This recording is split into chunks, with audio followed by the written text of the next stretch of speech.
ती होती 80-90च्या दशकातील एक झळाळती अभिनेत्री. तिच्या हास्याने हजारोंची मनं जिंकली आणि तिच्या अभिनयाने रुपेरी पडद्यावर अमिट ठसा उमटवला.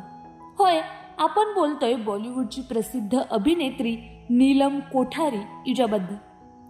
गोविंदा आणि चक्की पांडे यांच्यासोबत तिची जोडी सुपरहिट ठरली.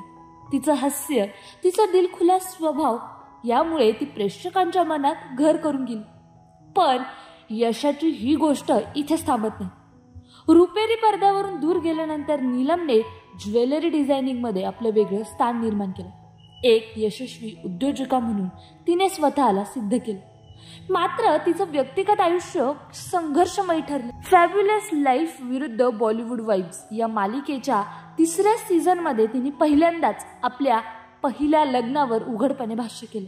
नीलमने सांगितलं की तिच्या पहिल्या नवऱ्याने अर्थात ऋषी शेट्टी याने तिला दारू आणि मांसाहार सोडण्यास भाग पाडलं.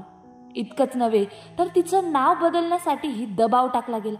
ऑक्टोबर 2000 मध्ये बँकॉकमध्ये तिचं ऋषी शेट्टी याशी थाटामाटात लग्न झालं. ऋषी एक प्रभावशाली उद्योगपती ज्याच्या कुटुंबाची संपत्ती तब्बल 65,000 कोटी रुपये. पण हा विवाह फार काळ टिकला नाही.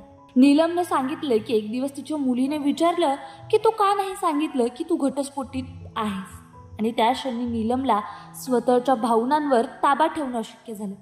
या कठीण काळानंतर नीलमच्या आयुष्यात एक नवा उजेड आला. अभिनेता समीर सोनीच्या रूपाने.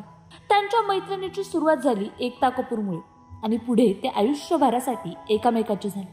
24 जानेवारी 2011 हा तो दिवस जेव्हा दोघांनी एकमेकाच्या साथीनं नव्या आयुष्याला सुरुवात केली.